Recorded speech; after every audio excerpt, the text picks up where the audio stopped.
আসসালামু আলাইকুম। আমরা আজকে আপনাদেরকে গ্রাম দেখাবো, গ্রামের পরিবেশ দেখাবো। আমার সাথে আজকে আপনার যারা আছে তাদের পরিচয় করে দিচ্ছি। এটা হচ্ছে জামাই, হাই বলো। হাই। এটা কিন্তু নতুন একজন অবশ্যই, তবে আপনাদের কাছে নতুন, আমার কাছে অনেক পুরাতন। নূর নবী, হাই বলে দাও। হাই। আমরা কই আছি? আমরা বর্তমান আছি চকের মাঝখানে। তো আমরা ঘুরতে এসেছি, অনেক মজা করব, এই জন্য এসেছি। তো আমরা কিন্তু আজকে মানে গ্রাম্য পরিবেশে চলে আসছি, বুঝতে পারছেন? যে শহরে থাকতে থাকতে শহরে মানে এই দূষিত হাওয়া আর ভালো লাগে না, তাই একটু মন ফ্রেশ করার জন্য গ্রামের পরিবেশ মানে গ্রামের পরিবেশে চলে আসছি। এই যে আমার পেছনে দেখতে পাচ্ছেন একটা লাল শাক, এটা লাল শাকের ক্ষেত, অনেক বড় একটা ক্ষেত, তো অনেক সুন্দর।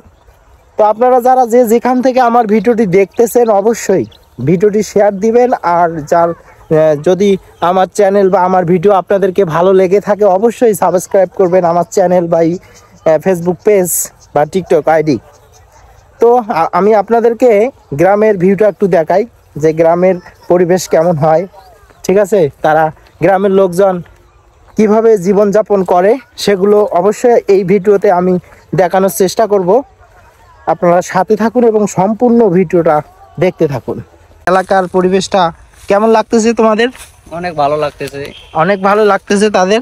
আর আমরা এখন ঠিকই এখন এইগুলা ঘাস বাড়ি, অর্থাৎ এগুলাতে কোনো আবাদ হয় না। আবাদ বলতে কোনো ক্ষেত হয় না, নাকি? ক্ষেত হয় না। দেখতে পাচ্ছেন খালি ঘাস আর ঘাস।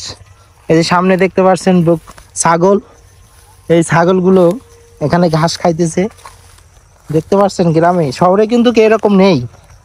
শহরে এরকম জায়গা বা এরকম ছাগল এভাবে ঘাস খায় না, বুঝতে পারছেন?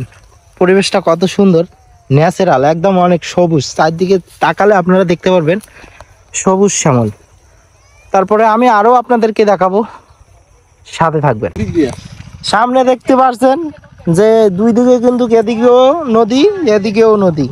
এখন আমরা যে যাব সেটার কোনো রাস্তা নাই, এই যে পানি যাচ্ছে।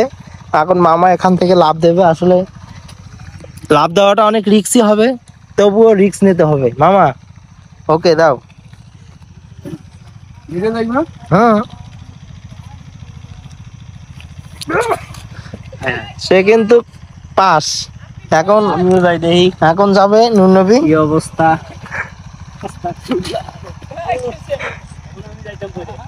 লাস্টে কিন্তু আমি, বুঝতে পারছেন? আমি জানি না আমি পারবো কিনা, তবু চেষ্টা করতেছি। 1 2 3